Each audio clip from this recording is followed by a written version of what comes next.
ಒಂದು ಪರಿಪೂರ್ಣ ಸಂಖ್ಯೆ. ಪ್ರಕಟಣೆ ಗ್ರಂಥ 1ನೇ 11ನೇ ವಚನ. ಅದು ನೀನು ನೋಡುವುದನ್ನು ಪುಸ್ತಕದಲ್ಲಿ ಬರೆದು ಎಪೇಸ, ಸ್ಮರ್ನ, ಪರ್ಗಮ, ದುವತೈರ, ಸಾರ್ದಿಸ್, ಫಿಲಡೆಲ್ಫಿಯಾ, ಲವೋದಿಕೀಯ ಎಂಬೀ 7 ಪಟ್ಟಣಗಳ ಸಭೆಗಳಿಗೆ ಕಳುಹಿಸಬೇಕೆಂದು ನುಡಿಯಿತು ಎಂಬುದಾಗಿ ತಿಳಿಸುತ್ತದೆ. 7 ಎನ್ನುವ ಸಂಖ್ಯೆಯನ್ನು ಅನೇಕ ಕಡೆಗಳಲ್ಲಿ ನಾವು ನೋಡಬಹುದು. 7 ಖಂಡಗಳು, 7 ಕಾಮನಬಿಲ್ಲಿನ ಬಣ್ಣಗಳು, ಸಂಗೀತದ 7 ಸ್ವರಗಳು, ಹೀಗೆ ಇವೆಲ್ಲವುಗಳಿಗಿಂತ ಹೆಚ್ಚಾಗಿ ಪ್ರಕಟಣೆ ಗ್ರಂಥದಲ್ಲಿ 7 ಅನ್ನುವಂತಹ ಸಂಖ್ಯೆ ಅನೇಕ ಸಾರಿ ಉಪಯೋಗಿಸಿದ್ದು ಬಹಳ ಮಹತ್ವವನ್ನು ಪಡೆದುಕೊಂಡಿದೆ.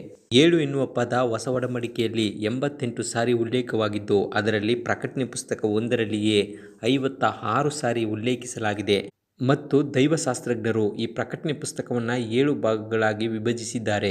ಅವುಗಳೆಂದರೆ 7 ಸಭೆಗಳು, 7 ಮುದ್ರೆಗಳು, 7 ತುತ್ತೂರಿಗಳು, 7 ಚಿಹ್ನೆಗಳು, 7 ಪಾತ್ರೆಗಳು, 7 ಜಯ ಮತ್ತು ಹೊಸ ಯೆರೂಸಲೇಮಿನ 7 ಅದ್ಭುತಗಳು.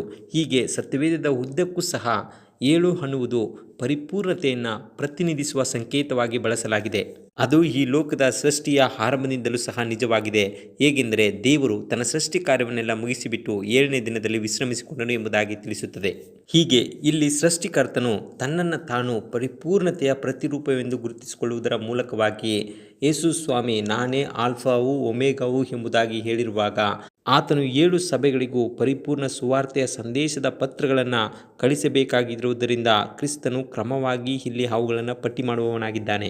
ಆದುದರಿಂದ ಈ 7 ಸಭೆಗಳು ಅಂದರೆ ಆದಿ ಸಭೆಯ ಆರಂಭದಿಂದ ಹಿಡಿದು ಕ್ರಿಸ್ತನ 2ನೇ ಬರುಣದವರೆಗೂ ಸಹ ಸಭೆಯ ಸ್ಥಿತಿಯನ್ನು ವ್ಯಾಖ್ಯಾನಿಸುವುದರಿಂದ ಈ 7 ಸಭೆಗಳಲ್ಲಿ ಕಂಡುಬರುವ ಸವಾಲುಗಳು ಪ್ರತಿಯೊಂದು ಯುಗದ ವಿಶ್ವಾಸಿಗಳಿಗೆ ಮತ್ತು ನಮಗೆ ಅನ್ವಯಿಸುವುದರಿಂದ ಈ ಪುಸ್ತಕದ ಉದ್ದೇಶವನ್ನು ಅರ್ಥ ಮಾಡಿಕೊಂಡು ಜೀವಿಸೋಣ. ದೇವರು ನಿಮ್ಮನ್ನು ಆಶೀರ್ವದಿಸಲಿ.